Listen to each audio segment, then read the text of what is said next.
Good morning, it is me, Militant Ginger. I'm back once again. I've been failing with these whole daily videos, but I have a good one for you today. Okay, one of the big hassles that I've always had, and I think people who have like ADHD and things like that have, is you get overwhelmed with stuff to do.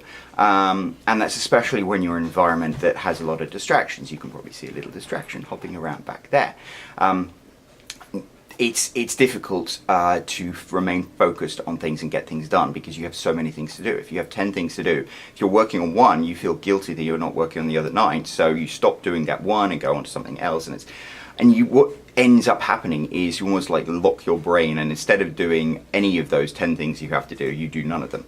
One technique I have found that is really effective for dealing with this is called the Pomodoro technique.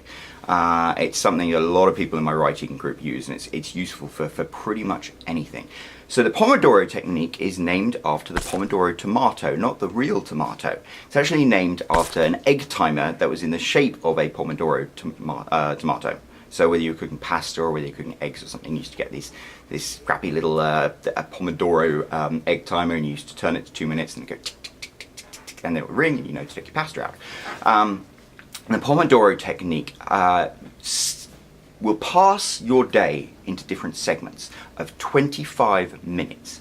And the whole technique is you set a timer for 25 minutes. If you have one of those Pomodoro egg timers, fantastic. I actually use an app on my computer, which I'll link to down below. You set a timer for 25 minutes, and during that 25 minutes, you work on one task with 100% focus. You don't check your email. If your kid comes up and asks for a glass of juice, you're like, you got 17 minutes, kid. You don't do anything except work on that one particular task. The end of those 25 minutes, the buzzer goes off, the egg timer rings, and you stop. And then you have 5 minutes to do whatever you want, to check your email, to get your kid a glass of juice, whatever. And then after those 5 minutes, your egg timer goes off again, and you focus another 25 minutes on one particular task. It doesn't need to be the same task. So for me, for example, today I've got some communication emails to write out for a client. I've got some blog posts to write out for a different client. I've got some personal writing I need to do. I've got some organization I need to do. I want to tidy the house. I want to do the laundry because we haven't been able to do that for a while because our washing machine's been broken, but now it's fixed. So I've got like dozens of different projects to work on. And so what I'm going to do is, put one particular POM for one particular project.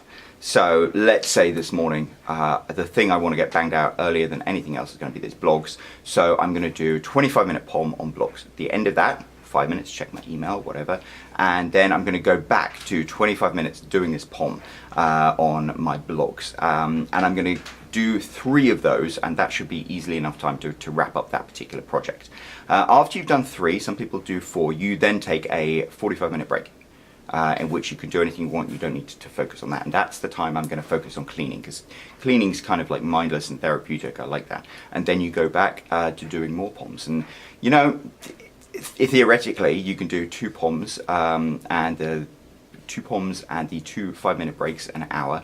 So over the course of a day, you've got, because I do intermittent fasting, I don't even eat lunch, you can have 16 different POMs, I suppose, and you can get a surprising amount done during that time. The real power of the Pomodoro technique is the fact that it forces you to focus on one particular task. As the great philosopher Ron Swanson says, never half-ass 2 things at once, whole-ass one thing. And the Pomodoro technique basically forces you to whole-ass one particular thing. And that's why it's so effective, because if you focus on one particular thing, then you make serious progress at it. Anyway, that is a very, very powerful technique. I definitely recommend using it, and I will let you know how it worked out for me today. Thanks very much. I will speak to you soon. Bye.